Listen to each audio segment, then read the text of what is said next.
Sejam bem-vindos à ESEC TV, um programa da Escola Superior de Educação de Coimbra dedicado à cultura e às artes. Durante a próxima meia hora, façam-nos companhia.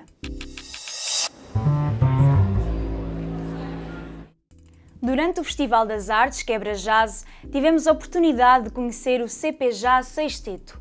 Este grupo juntou alguns dos mais talentosos alunos do curso profissional de jazz da Escola Artística do Conservatório de Música de Coimbra. O concerto aconteceu ao ar livre no pátio do Grêmio Operário de Coimbra.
Nós somos todos músicos no Conservatório de Música de Coimbra.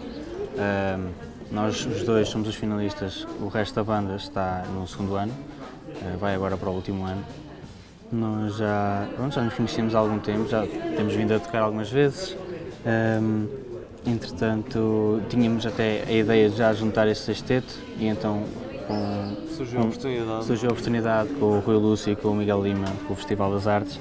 E então acabamos por nos juntar e vir então aqui tocar ao Festival das Artes.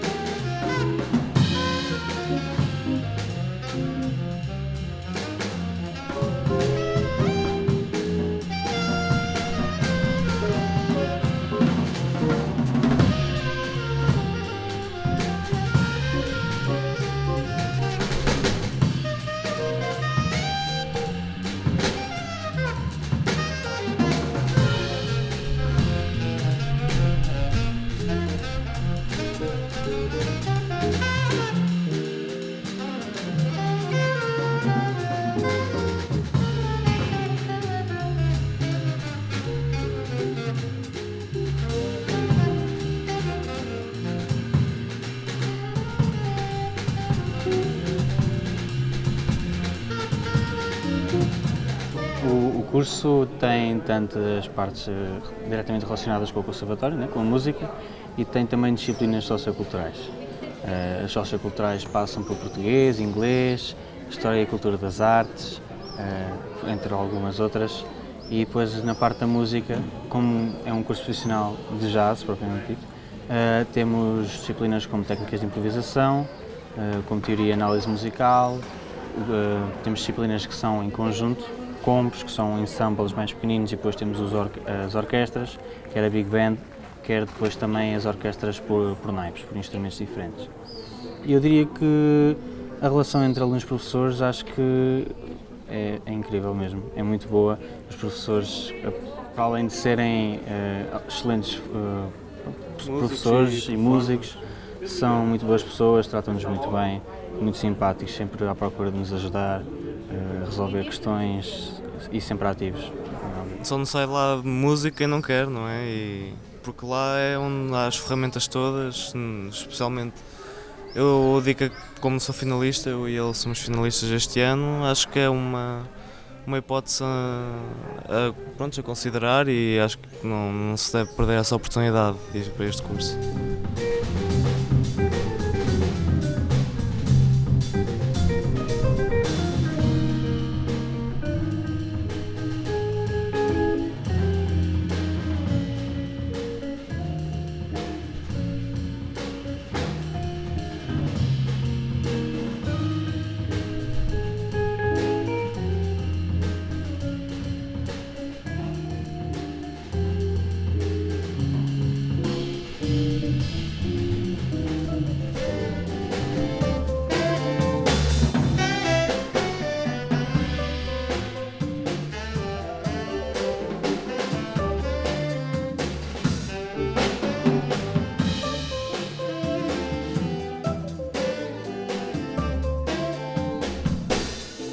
Henrique Matos na bateria, Luís Silva na guitarra e nos sintetizadores, o Eduardo Santiago no baixo, Marta Rodrigues na guitarra, eu que sou o Guilherme Fradinho no saxofone tenor, o Igor Cavajo no saxofone alto, e é isso, somos os 6.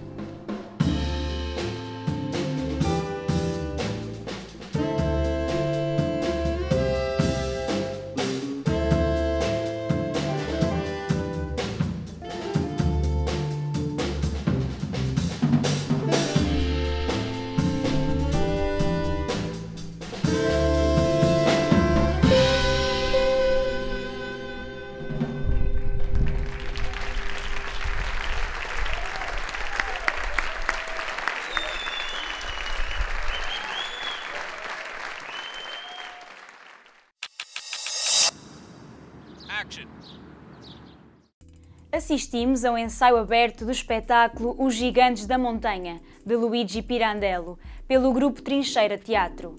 Esta peça decorreu no quase sempre esquecido Anfiteatro dos Olivais e foi coproduzida por Telmo Ferreira e Hugo Inácio, ex-alunos de Teatro e Educação da ESEC. O espetáculo foi um dos projetos vencedores do Orçamento Participativo Coimbra Jovem Participa.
Eu vou tentar dizer isto sem soar muito académico. Vou tentar. Os mitos são aquilo que são situações fundacionais do ser humano. São situações que nascem com o ser humano. E nós acreditamos que os Gigantes da Montanha, a trama de Ilse, a aventura dela, a situação trágica da Companhia de Teatro, são situações inaugurais do ser humano. Ou seja, de forma resumida, nós estamos aqui a falar de dois tipos de pessoas que estão, ou seja, os azarentos, por um lado, que são aqueles que habitam na vila, e a trupe de teatro.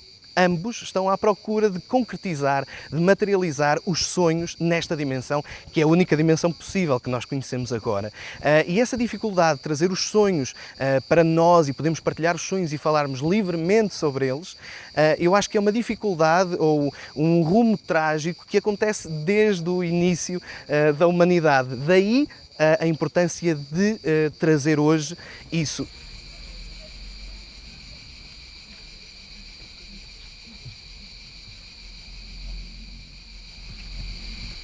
Vocês não têm vergonha? Estão com medo e queriam metê-lo?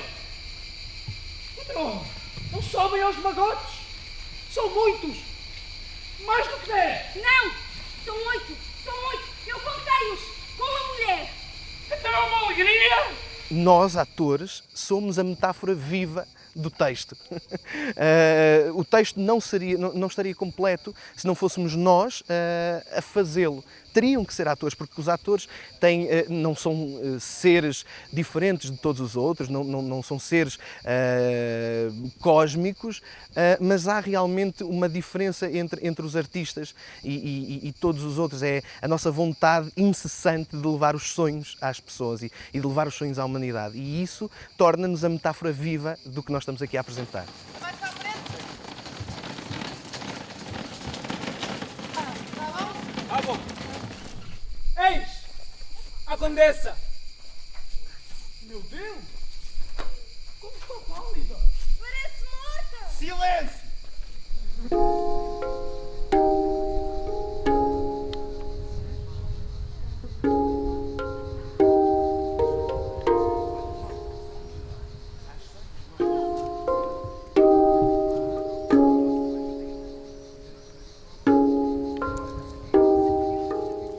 convite surgiu da Trincheira, que de alguma maneira, não sei porque, lembrou-se de me desafiar. E eu pensei um bocadinho e foi um pouco estranho, porque de facto eu não tinha experiência na matéria, mas a maneira como eles me colocaram o convite também me deixou curioso e com vontade de o aceitar. E ainda bem que o fiz, porque está a ser uma experiência ótima, muito enriquecedora para mim, acho que também para os músicos. Nós cedo criámos a ideia de que com a música e até com outras coisas da peça, não queríamos remeter para nenhum tempo ou espaço muito concreto. E então queríamos mesmo tornar esse lado mais abstrato. A música e os instrumentos que foram escolhidos parte, por um lado, do tipo de instrumentos que cada um dos músicos sabe tocar, e eles são todos multi-instrumentistas, portanto esse leque até acaba por ser variado, e depois é mais a forma como eles entram e saem das cenas, a dinâmica que criam, os ganchos musicais e melódicos que também vão pontuando ao longo do texto, e não tanto uma relação muito de mimetizar um certo tipo de música, um certo espaço ou tempo. Portanto, nesse caso, foi mais uma abordagem, uma leitura mais abstrata da peça.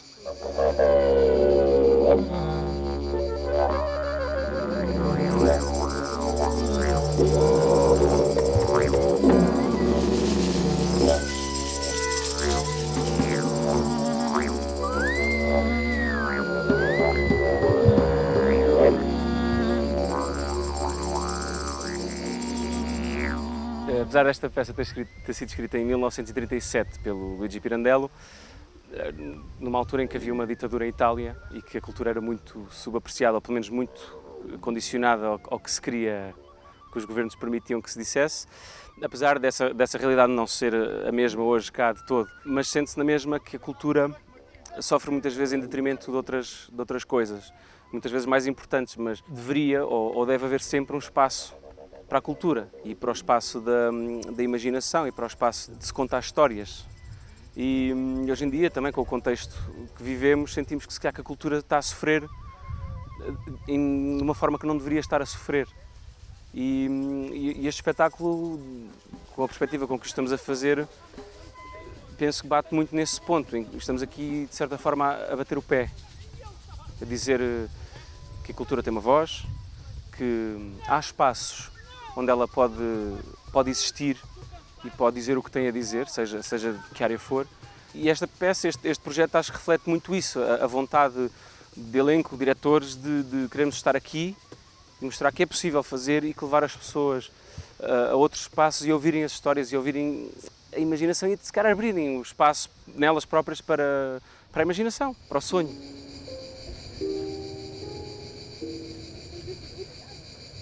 Se quiserem ouvir esta fábula nova, creiam nesta minha veste de pobre mulher. Mas creiam mais neste meu choro de mãe. Por uma desgraça. Por uma desgraça.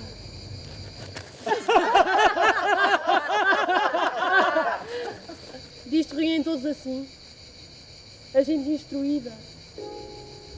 Que tudo haviam ver. Que eu choro e que não se comove. Ah!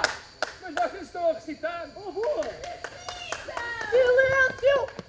Estamos perante uma missão que nós só conseguiríamos fazer se realmente só conseguimos fazer realmente estando ligados à vontade de comunicar o que está neste texto. Hoje estão perto de 40 graus e estamos aqui todos com vontade de ensaiar e com uma vontade que é guiada por esta necessidade incessante de levar os sonhos ao público. É muito interessante porque estamos entre atores e músicos, somos cerca de 20 e todos partilham uma coisa em comum, que é trazer a discussão esta vontade de concretizar os sonhos, de nos revelarmos aquilo que nós queremos ser, aquilo que nós desejamos ter e não aquilo que nós somos e aquilo que nós temos.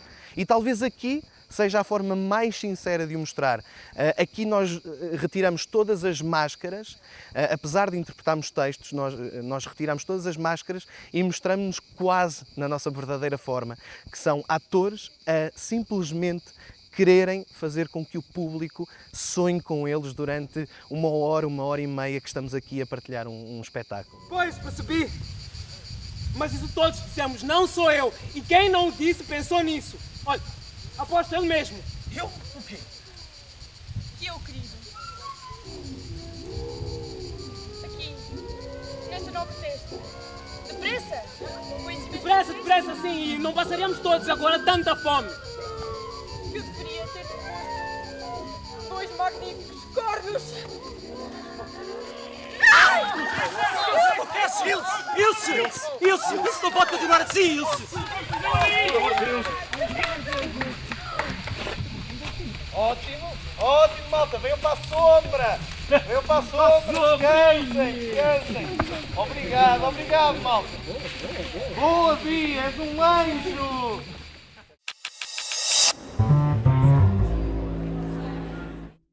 Na Sala da Cidade, fomos visitar a exposição Aemínio, Coimbra Cidade há 2000 anos. Esta exposição é uma viagem no tempo e resulta de um estudo sobre Coimbra, cidade romana, tentando desenhar espaços e lugares nessa época.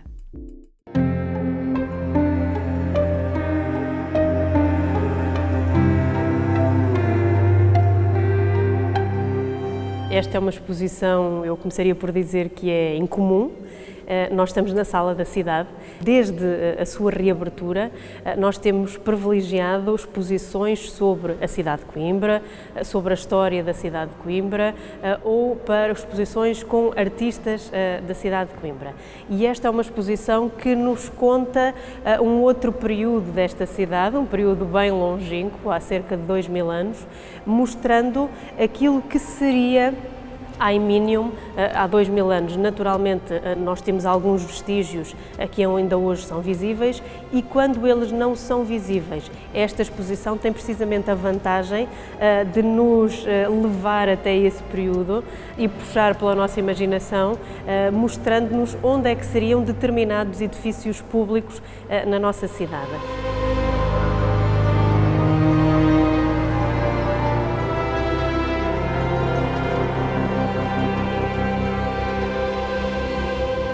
Esta exposição reporta-nos para um tempo longínquo, de mais de 2000 anos, e é quando o antigo povoado de Aemínio, povoado da Idade do Ferro, adquire pela primeira vez o estatuto de cidade. Coimbra romana Aemínio, quando se constitui como cidade, constitui-se também como capital de um grande território, de uma grande área jurídica administrativa.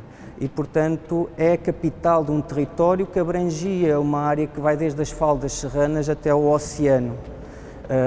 E nós pretendemos também, nesta exposição, destacar os motivos que levaram a essa centralidade. É porque ficava no percurso médio da via, de uma das importantes vias que atravessava toda a fachada atlântica romana, que unia duas das principais cidades da Antiguidade, Olícipo, Lisboa e Brácara Augusta, um pouco percorrendo aquilo que é hoje a Nacional 1, portanto Coimbra tinha essa localização estratégica, mas também porque o estuário do Mondego era muito menos assoreado do que hoje em dia e permitia a navegação de barcos de grande calado até às portas da cidade. Portanto, Aemínio, a cidade romana, tinha um porto de mar, tinha um porto marítimo. Os campos baixos e aplanados do Baixo Mondego, inundáveis hoje quando as chuvas são fortes e persistentes, seriam há 2000 anos um amplo estuário que trazia o mar até às portas da cidade romana de Coimbra. O curso do rio e os campos que hoje vemos entre Coimbra e a Figueira da Foz resultam de um continuado processo de assoreamento que poderá ter alteado o leito do Mondego cerca de 14 metros desde o início da era cristã.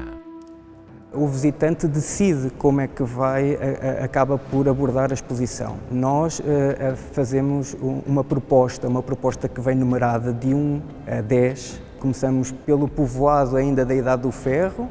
Qual é que é o primeiro contacto que estas gentes têm com os romanos, fazendo também destaque do acampamento romano de Antanhol, onde em 138 a.C. poderão ter estado as tropas de um importante general que acaba por conquistar, digamos assim, toda esta fachada atlântica. E depois vamos percorrendo, focando também nos principais edifícios que são conhecidos.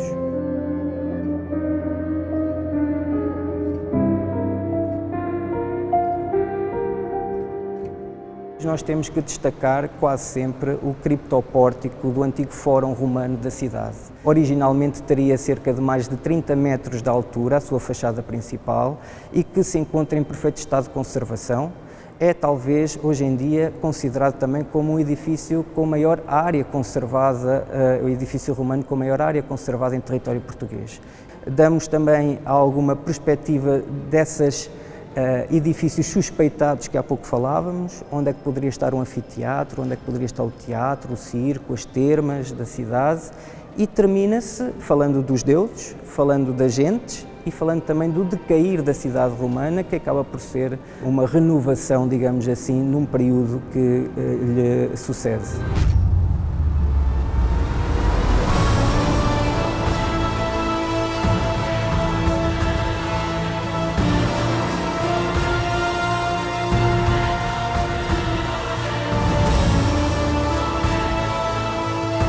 Há cidades romanas no nosso território que acabam por ser hoje aldeias com poucos habitantes. Há cidades que hoje em dia são campos de ruínas que os arqueólogos vão pondo a descoberto, mas há cidades como Coimbra que mantêm a sua relevância, que se vão renovando e que se mantêm essa centralidade ainda na atualidade. Temos aqui esta exposição de há 2000 anos atrás, sobre o período da romanização, mas bem aqui ao lado, no pátio da Inquisição, nós temos uma exposição sobre os judeus de Coimbra. E, portanto, estamos aqui a tentar criar um percurso que torne mais acessível e mais apelativo o conhecimento sobre determinadas fases, determinados períodos da história da cidade, porque Coimbra era uma cidade romana importante há 2000 anos e continua a ser uma cidade importante 2000 anos depois. E isso é muito importante, portanto, mostrarmos este lado da história da cidade.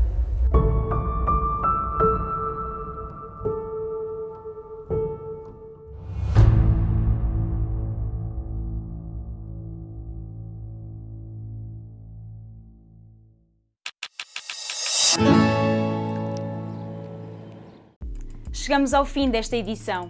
Obrigada pela vossa companhia. Marcamos encontro já no próximo programa, aqui na RTP2.